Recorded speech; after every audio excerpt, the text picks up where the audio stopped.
Hey folks, welcome back to Far From Home. Appreciate all of you tuning in. Hopefully there'll be a little less static this time around, as I managed to find a new broadcast board for my comm array. Had to snap it in half and rewire it back to front to make the damn thing fit the old lady.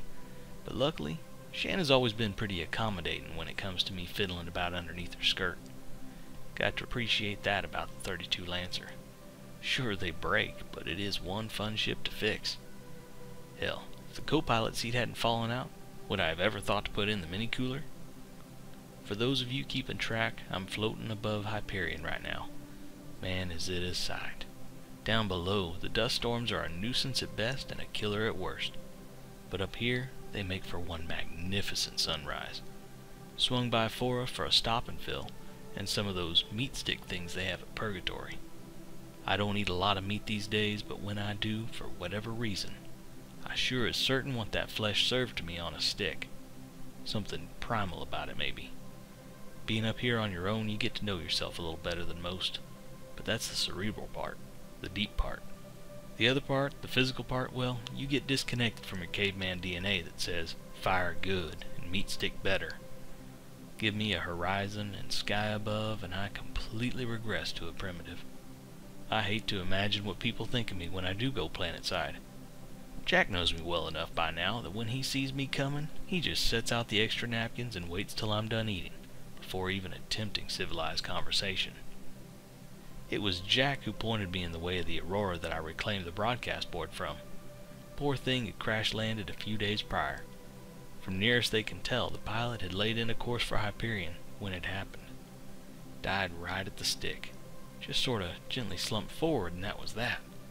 Luckily enough, his aim was true and the ship crashed smack dab into the planet. A little to the left or right, and who knows how long till someone would have found him. Though I guess if he had crashed into the sun instead, he would have saved everyone a little trouble when it came time to see the funeral. But then again, I got my board out of it. Never understand those people who shake their head at salvage, like there's something distasteful about picking clean the bones. That's how nature sees fit to do it. Imagine if there weren't those hyenas and scalons, and bugs and whatnot making use of the dead. Why, we'd all be drowning in corpses. Or to complete the analogy, wading neck deep through shipwrecks. Reclaim and reuse, I say.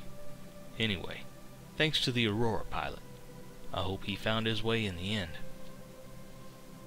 Now some of you have taken to sending me comms with questions on flying solo, or asking for advice on surviving out in the black.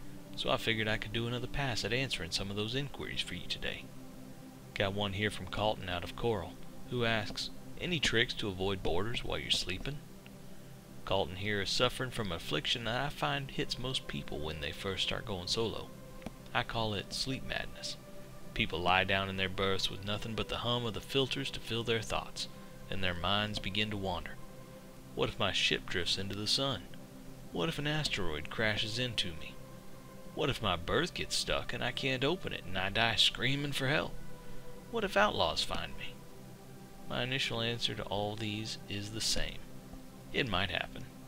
Kinda what makes life so awesome in some regards. But to be honest, in my 20 plus years of floating out here, I ain't seen it yet. I take precautions though. Main one being powering down every system except for life support before I go to bed. Makes your ship all kinds of hard to spot and severely limits the chances of something going wrong. Of course, the downside to all this is when trouble does hit, it may take a while to spin everything back up. Not always such a bad thing though. Never had outlaws hit me while I was sleeping, but 2 years in I did have a dual Navy fight break out right off stern not a kilometer away. My first instinct was to run, and I'm fairly certain if I had, that would have been the end of me. Instead, since everything was shut down, I had no choice but to sit there and bite my fingers raw. Saved my life. I was flying in a Starfarer back then. Rebuilt at thrusters myself. Hopefully that helps you sleep a little better, Colton. Let's see what else I can answer. Got one from Trin right here in Fora. Asks, got any good book recommendations? Well, now that is a great question. The answer, of course, is anything in the Burning Skies series. People say it's for the younger set, but tell that to my racing heart after I get through one of those epic battle scenes. They really got it all. Action, comedy, even a little romance. Just enough to preserve the mystery, if you know what I mean. I say start at the beginning, but if you're going to read just one, you could do a lot worse than One Last Dawn. I won't give anything away, but call me your opinion on that bit where they're all singing after you've read it. Well, crap. I was going to answer a bunch more, but time got the better of me. Still have some work to do before the solar flares hit. Keep sending me questions, and until next time, remember that even though you're flying alone, you're never alone. Old Yeager, signing off.